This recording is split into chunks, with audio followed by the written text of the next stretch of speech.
Selepas pernikahan, Mia dan Andi, saya dan Datuk cuma mampu bertahan selama seminggu saja di kampung halaman Mia. Datuk pun segera mengatur persiapan untuk pulang ke tanah Semenanjung. Abang Mia lebih awal dari kami. 3 hari setelah perkahwinan Mia, Abang Mia, pun berangkat ke Jakarta, Singapura, Tokyo kerana urusan perniagaannya. Dia juga berjanji mahu berjumpa Datuk di Pulau Pinang. Tarikh, tempat dan waktu akan ditentukan kemudian. Saya tidak tahu cara mana dia mahu menghubungi Datuk yang sentiasa berkelana dari satu tempat ke satu tempat. Pada hemat saya, Datuk akan pulang ke tanah air ikut jalan datang. Ternyata perkiraan saya tidak tepat. Datuk memilih jalan pulang ikut pesisir pantai menghala ke utara yang bermula dari Kuala Tunggal dengan melalui beberapa buah pelabuhan hingga sampai ke Belawan. Datuk merancang singgah di Medan Deli sehari 2. Kemudian baru menyemberangi Selat Melaka dengan bawa dagang dan turun di Batu Uban, Pulau Pinang. Bila Haji Basilam mengunjungi kami di rumah penginapan, perkara itu segera disampaikan oleh Datuk kepadanya. "Pelik, kamu memang manusia pelik. Suka mencari jalan susah. Kenapa tak balik ikut jalan datang? Bukankah itu lebih mudah dan cepat pula sampai? Kenapa mesti menyusuri pantai sampai ke Deli?" Itu komen Haji Basilam. "Aku nak mencari kawan lama yang menetap di kawasan Istana Deli," jawab Datuk. "Oh, begitu. Ada hubungan keluarga dengan kamu?" "Tak ada, cuma kawan baik saja." "Kamu memang setia dengan kawan?" Haji Basilam senyum sambil menepuk bahu Datuk. Mereka ketawa. "Kawan aku itu ada hubungan dengan kerabat di Raja Perak tapi tak ada kuasa," kata Datuk setelah ketawa mereka terhenti. "Kenapa tak berkuasa pula?" "Agaknya keturunan derhaka." "Bukan derhaka tetapi menentang Inggeris lalu dipecat oleh orang Inggeris yang berkuasa di Perak. Saudara maranya yang lain dilantik menjadi raja memerintah negeri. Itu bukan derhaka tetapi pahlawan," kata Haji Basilam penuh semangat. Datuk mengangguk lemah. Setiap kali dia datang ke Perak menemui kaum keluarganya di sana, dia akan singgah ke rumah aku. Cara kebetulan pula isterinya itu adalah penari di Istana Deli. "Bila kamu berdua nak bertolak ke sana?" cungkil Haji Basilam. 2 hari lagi, pengantin baru dah tahu ke belum yang kamu mahu meninggalkan tempat ini?" Pertanyaan yang diajukan oleh Haji Basilam tidak dijawab oleh Datuk. Dia termenung panjang sambil mengkerutkan dahi. Macam ada sesuatu yang bermain dalam kepala Datuk. "Saya fikir, tak payahlah beritahu mereka." Mendadak saja Datuk bersuara. "Kenapa pula?" pintas Haji Basilam.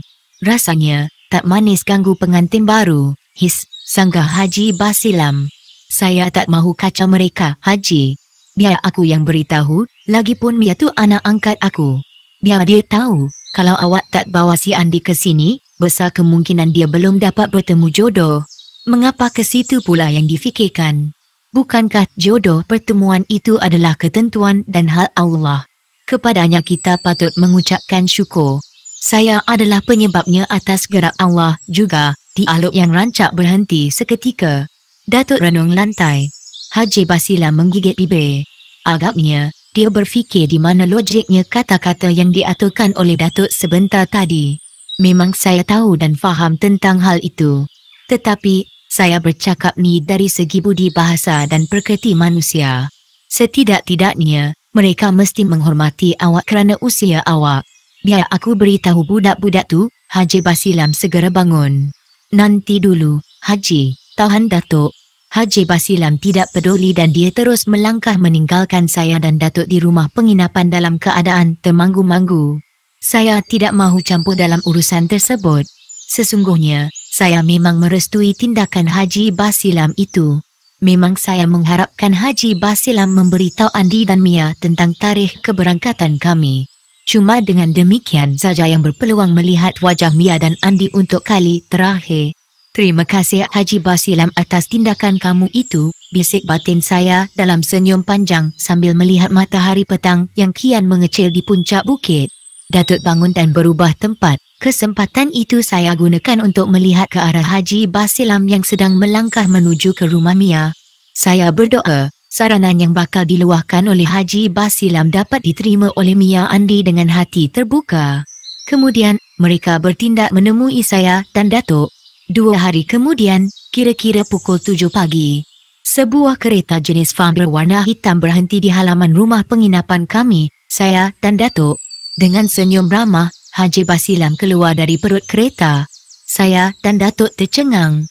Beberapa minit berikutnya, Andi Kamarul dan Mia sampai di kaki tangga rumah. Semuanya bagaikan disusun dan diatur. "Kereta untuk siapa, Haji?" tanya Datuk. "Untuk awak berdua lah, untuk kami." Datuk segera mengkedutkan kening dan dahi. "Kenapa awak terkejut?" soal Haji Basilam. "Saya tak ada masalah kereta sewa." Nada suara Datuk mula meninggi. Dia melangkah dengan berhati-hati menuruni anak tangga. "Mia yang menyuruh saya mencarinya." Jelas Haji Basilam sebaik saja Datuk duduk di anak tangga paling bawah sekali. "Memang benar cakapnya, saya yang menyuruh Haji Basilam mencari kereta," sahut Mia. Saya lihat Andi Kamarul yang berdiri tidak jauh dari Mia segera anggukkan kepala. Datuk menarik nafas. Si pemandu kereta van yang merasa jemu berada dalam perut kereta segera keluar. "Bukan apa-apa, memudahkan perjalanan supaya cepat sampai dan jimatkan masa serta tidak penat. Bila cepat sampai ke Kuala Tungkal, senanglah pula membuat urusan perjalanan selanjutnya.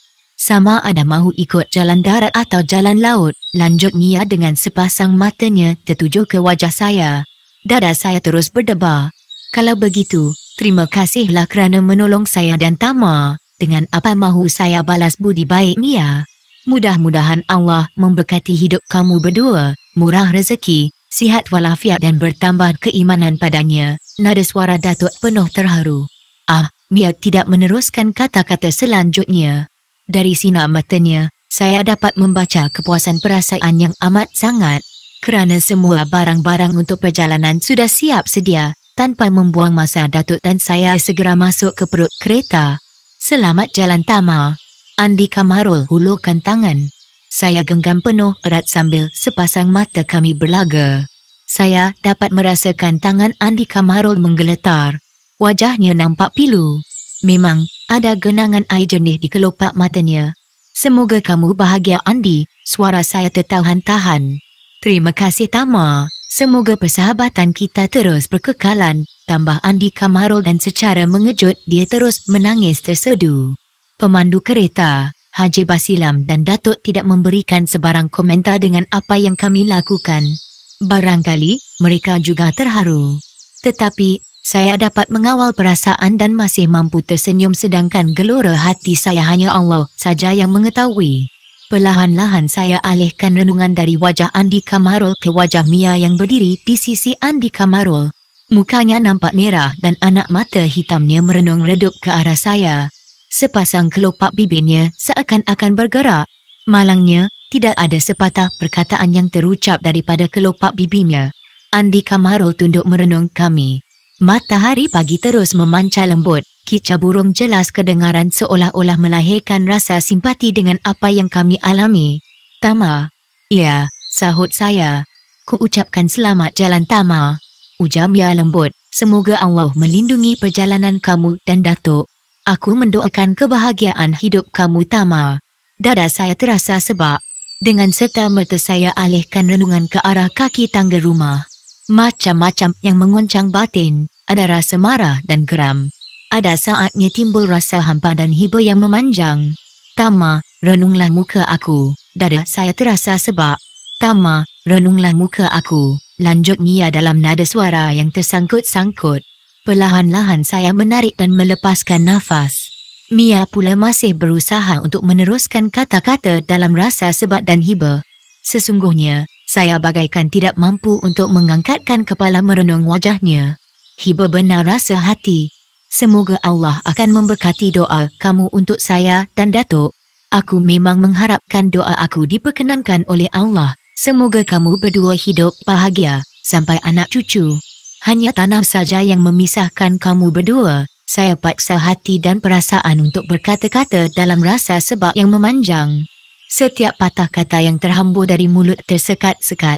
"Terima kasih," dan suara Mia mati di situ. Dan beberapa saat berikutnya, terdengar isak tangis dan sedu sedan dari Mia. Perlahan-lahan kepalanya dijatuhkan ke atas bahu kiri Andi Kamarul terlintuk manja di situ. Penuh mesra telapak tangan kiri Andi Kamarul mengusuk-gosok belakang Mia. Ada sesuatu yang diucapkan oleh Andi Kamarul ke cuping telinganya. Dengan serta merta rasa cemburu, geram membuat-buat di kalbu saya.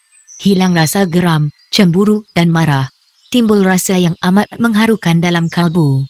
Tanpa dapat ditahan-tahan air mata terus melilih di cerun-cerun pipi saya. Dengan sisa-sisa kekuatan yang masih ada, saya berusaha mengumpul kata-kata untuk dihamburkan kepada Mia. Datuk mendengus. Semua rangkaian kata yang tersusun hilang dari sanubari saya akibat dengusan Datuk yang tidak saya duga sama sekali. Apalagi Tama, Datuk segera menoleh ke arah saya bersama dengan sinar mata yang tajam. Jalan, jangan dilayan karena budak-budak, kata Datuk sambil menyandarkan badannya. Saya mahu cepat sampai ke Kuala Tungkal, sambungnya kepada pemandu. Enjin kereta pun dihidupkan, bila minyak ditekan dan gear 1 dimasukkan. Kereta pun bergerak perlahan-lahan meninggalkan Haji Basilam, Mia dan Andi Kamarul di halaman rumah. Sebelum kereta memasuki jalan besar, saya toleh ke arah halaman rumah penginapan. Mereka masih melambai-lambaikan tangan ke arah kami. Sepanjang perjalanan, hati saya resah selalu. Detik manis yang dilalui datang dalam kepala yang bagaikan putaran filem.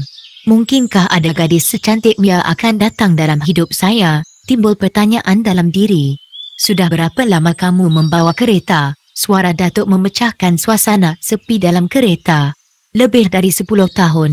Selalu bawa penumpang keluar kawasan. Jarang. Kecuali orang yang saya kenali. Saya ada kerja tetap. Kerja apa? Datuk merenung muka pemandu. Berladang. Jadi memandu kereta ni kerja sambilan? Tanya Datuk lagi. Lia, anggap pemandu kereta. Buat amal jariah, bagus tu, satu kerja yang baik, komen Datuk lagi. Pemandu kereta tersenyum panjang. Kereta terus meluncur laju melintasi hutan dan gunung ganang. Ada ketikanya melalui kawasan perumahan dan sawah. Lamunan tanpa hujung terus berpesta dalam tempurung kepala. Sepasang bibir Datuk nampak bergerak-gerak. Saya pasti dia sedang membaca kalimah-kalimah suci memuji keindahan alam ciptaan Allah yang Maha Besar. Siapa nama kamu? Datuk bertanya di saat pemandu memutar stering melalui selegoh tajam sebelah kanan. Ahmad Nazar, tetapi kawan-kawan memanggil saya lebay Ahmad. Datuk anggukkan kepala. Suami Mia tu mesti orang handal pak, susul pemandu kereta. Datuk kelihatan seperti tersentak, muka si pemandu direnung sejenak. Ternyata pemandu yang berambut agak keriting dan mula beruban kurang senang dengan tindak tanduk Datuk itu. Kenapa kamu kata macam tu? Semua orang tahu yang dia tu keturunan manusia harimau. Si pemandu bersuara sambil merenung keluar melihat pepokok dan bukit bukau di kiri kanan jalan. Datuk melagakan gigi atas dengan gigi bawah berkali-kali. Lagi apa yang kamu tahu tentang dia? Datuk bertambah harap mencungkil rahsia. Saya tahu tentang asal-usulnya, hanya lelaki yang cukup tinggi ilmu keduniaan dan akhirat saja yang boleh menaklukinya. Begitu, celah Datuk. Tetapi, dia baik hati dan pemurah. Dia selalu menyewa kereta saya bila dia ke mana-mana. Sebahagian daripada penduduk kampung mengharapkan kemurahan hatinya. Saya mahu mendengar yang baik-baik darinya. Saya tak mahu bercakap tentang dia dan suaminya. Itu urusan mereka. Cukup tegas Datuk bersuara. Maafkan saya, barangkali Pak ada hubungan keluarga dengannya. Maafkan saya, nada suara pemandu penuh kesal dan kehampaan. Datuk tidak memberikan kata putus, sama ada mahu menerima permintaan maaf atau menolaknya. Maafkan saya, ulangnya lagi. Macam tadi juga, Datuk terus membisu. Matanya merenung ke hadapan. Perjalanan selanjutnya tidak dibungai dengan perbualan di antara Datuk dengan Ahmad Nazar. Masing-masing membisu. Perkara itu berpanjangan hingga sampai ke Kuala Tungkal tempat yang ditujui. Terima kasih atas kerjasama awak. Maafkan saya. Telapak tangan Datuk dan Ahmad Nazar segera bercantum. Jari jemari mereka berpaut erat. Mereka berpeluh sambil melagakan pipi kiri dan kanan. Saya pun begitu. Saya tidak terniat jahat bila bercakap tentang Mia dan suaminya. Tersangkut-sangkut suara Ahmad Nazar. Saya tidak marah. Saya tidak tersinggung, balas Datuk. Nak kedeli ikut laut, soal Ahmad Nazar. Ya, jawab Datuk. Selamat jalan, terima kasih. Saya dan Datuk segera menuju ke pelabuhan. Cuma 1 jam setengah saja kami berada di Kuala Tunggal sebelum menaiki kapal barang menuju ke Belawan. Perjalanan yang jauh itu tidak menjemukan kerana kapal yang kami tumpangi singgah di beberapa buah pelabuhan yang kebanyakan penghuninya cukup ramah dan baik hati. Antara pelabuhan yang disinggahi ialah Tembilahan, Dumai, Labuhan Bilik, Tanjung Balai dan akhirnya sampai ke Belawan. Kerana kapal sering saja singgah memunggah dan mengambil barang termasuk juga penumpang, perjalanan mengambil masa hampir 2 minggu untuk sampai ke Belawan. Sesungguhnya, perjalanan dengan kapal dagang menyusuri pesisiran pantai banyak memberi pelajaran dan pengalaman baru pada saya. 2 minggu berada dalam kapal dagang saya sempat mengenali berbagai-bagai etnik bangsa Indonesia yang bercakap dalam berbagai-bagai loghat. Setiap penumpang merasa terkejut bila mengetahui saya dan Datuk dari Tanah Semenanjung. Mereka tetap memperlihatkan rasa hormat dan ramah dan tetap mengatakan, orang Tanah Semenanjung, Tanah Jawa dan Sumatera tetap serumpun bangsa yang dipisahkan oleh Laut Selat Melaka. Dari segi kepercayaan, adat resam dan budaya hampir serupa. Sampai di Pelabuhan Belawan hari Selasa, jam 11 pagi ketika hujan turun rintik-rintik, Datuk menyewa sebuah kereta, taksi sapu, menuju ke sebuah kawasan perumahan yang letaknya tidak jauh dari kawasan Istana Bekas Kesultanan Delhi.